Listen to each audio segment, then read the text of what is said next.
Kimberly Baker, a realtor in Southwest Michigan. I'm interested in everything about homes, from home design, staging, landscaping, living, and selling. Recently, one of my sisters sold a home in Maryland, and in preparation for the sale, her realtor suggested she paint the walls with a light neutral color. She asked my opinion, and I told her that I agree with her realtor. This was sticky, since everyone who had seen her home loved the wall colors, and her furnishings and art were enhanced by the wall colors. This led me to wonder why home design colors come and go.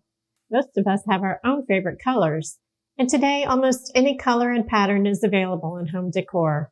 So in order to better serve clients with staging and to better answer questions relating to color choice, I wanted to understand how and why decorating color schemes have been selected and by whom. Hundreds of years ago, a home's decorating scheme had a lot to do with the cost of paint pigments available at the time. Paint pigments were made from ochres, which were clay pigments, carbon black, chalks, lime from oyster shells, tar, and sometimes semi-precious stones.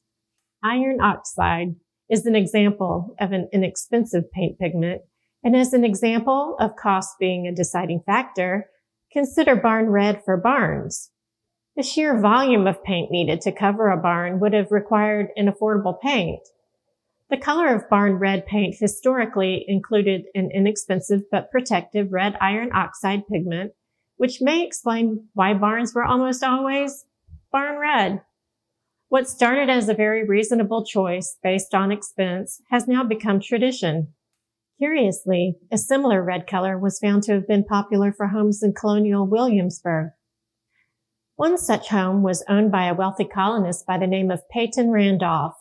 Restoration historians, who have gone to the trouble of scraping and testing layers of paint to determine original colors and pigments, wondered why Mr. Randolph would have chosen a less expensive red iron oxide-based color when he should have been affluent enough to afford other more precious colors which were popular among his peers, for example, ochre or Prussian blue.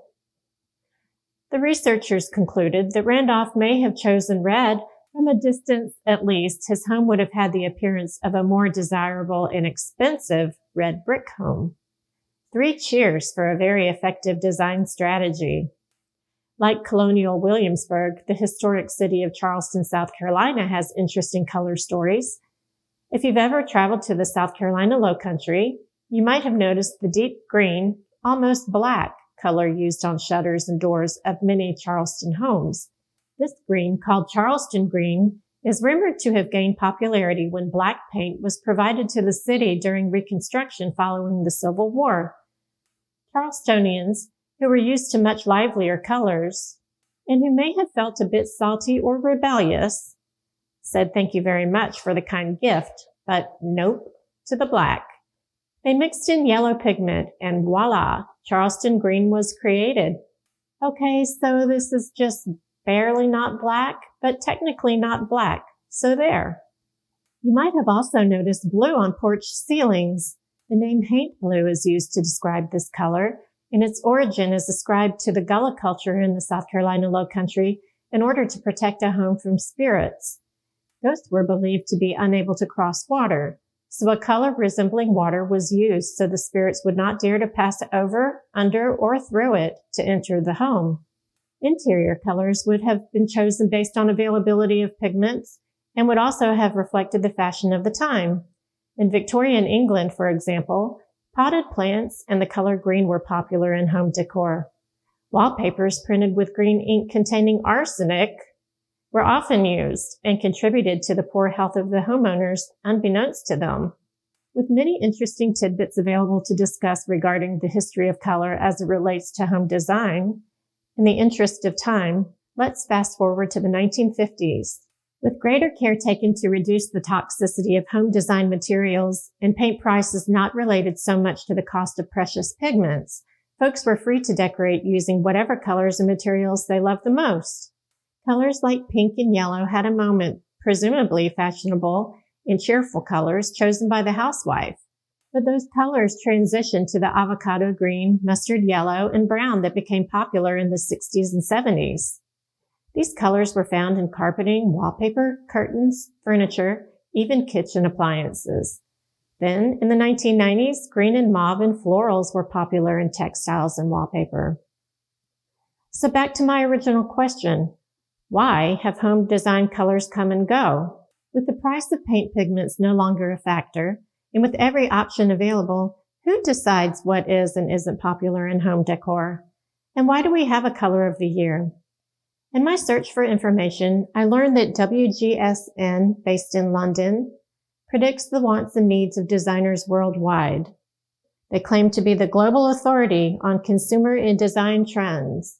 They seemingly have their finger on the pulse of the world and understand what colors will be craved any upcoming year.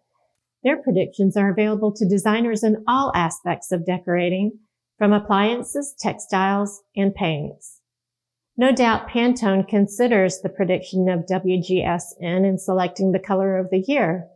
Pantone is a company that has regulated paint colors across all aspects of manufacturing so that a number code is given to a paint, ensuring the paint is the same color, whether its application is a refrigerator or a gallon of paint for your bathroom wall. In 2020, the Pantone color of the year was classic blue, described as the color of the sky at dusk, evoking the feeling of wondering what's next and looking forward to the future. As we were entering a new decade, it was felt this was appropriate. 2021 brought the Pantone colors of ultimate gray and illuminating yellow.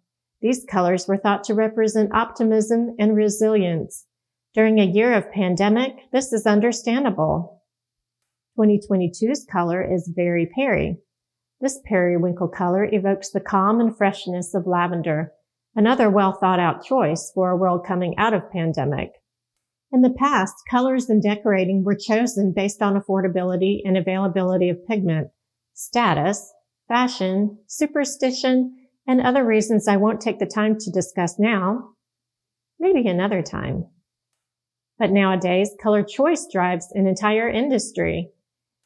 To get an idea of how important and far-reaching the color of the year is, I searched online for products in the Pantone color Very Peri and found appliances, wall color, wallpapers, furniture, and fashion accessories available in that hue.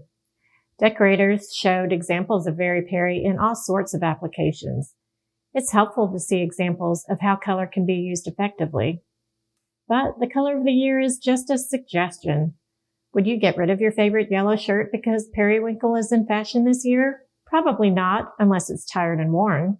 And if you have a yellow bedroom and you love the feeling of your yellow bedroom, it's probably going to remain yellow until it looks tired or you're ready for a change.